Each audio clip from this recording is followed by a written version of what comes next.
유병헌 씨 일가의 비리 의혹을 수사하고 있는 검찰이 출석을 거부한 차남 혁기 씨 등 4명에 대해서 체포영장을 청구하고 강제 소환 절차에 돌입했습니다.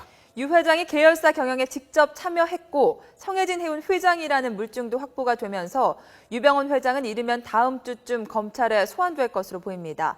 특별수사팀이 꾸려진 인천지방검찰청 연결하겠습니다. 김주영 기자. 네, 인천지방검찰청입니다. 자, 검찰이 유 회장의 차남 그리고 장녀에 대해서 이제 수사 안 받겠다고 안 오니까 강제로라도 불러내겠다 이런 절차에 들어갔죠. 네, 그렇습니다. 검찰은 어제 유병헌 회장의 차남 혁기 씨와 장녀 섬나 씨에 대해 체포영장을 청구했습니다. 유 회장의 최측근인 김필배 씨와 김혜경 씨에 대해서도 마찬가지로 체포영장이 청구됐습니다. 검찰은 앞서 차남 혁기 씨와 핵심 측근 2명에게 어제까지 출석하라고 3차 소환 통보를 했습니다. 하지만 이들은 해외에 머물며 별다른 이유 없이 소환을 거부했습니다. 장녀 섬나 씨 역시 출석해 조사를 받으라는 검찰의 소환 통보에 응하지 않았는데요. 검찰은 이들이 자발적으로 출석할 가능성이 낮다고 보고 강제 소환 절차에 돌입한 겁니다. 이들은 유 회장의 최측근으로 계열사 경영 전반과 수상한 자금 이동에 깊숙이 개입한 것으로 알려져 있습니다. 검찰은 이들이 유 회장 일가가 비자금을 조성한 과정과 규모 등에 대해서도 구체적으로 파악하고 있다고 보고 소환에 주력해왔습니다.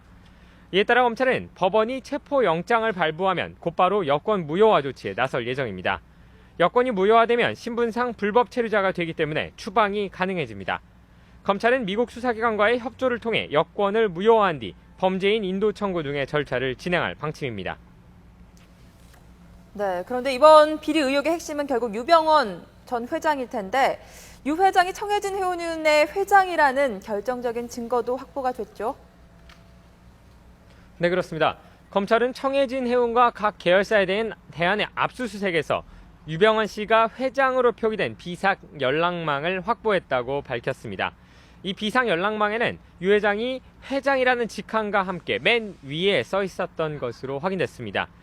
또 검찰은 유 회장의 사번까지 구체적으로 적힌 청해진 해운 인원 현황표도 함께 확보했습니다. 검찰은 각 계열사 관계자들에게 해당 연락망 등을 제시하며 유 회장의 경영 개입을 캐물었고 관련 진술도 확보한 것으로 알려졌습니다. 검찰 관계자는 이런 증거와 진술들을 통해 유병헌 씨가 청해진 해운의 회장이라는 것이 확인됐다고 밝혔습니다.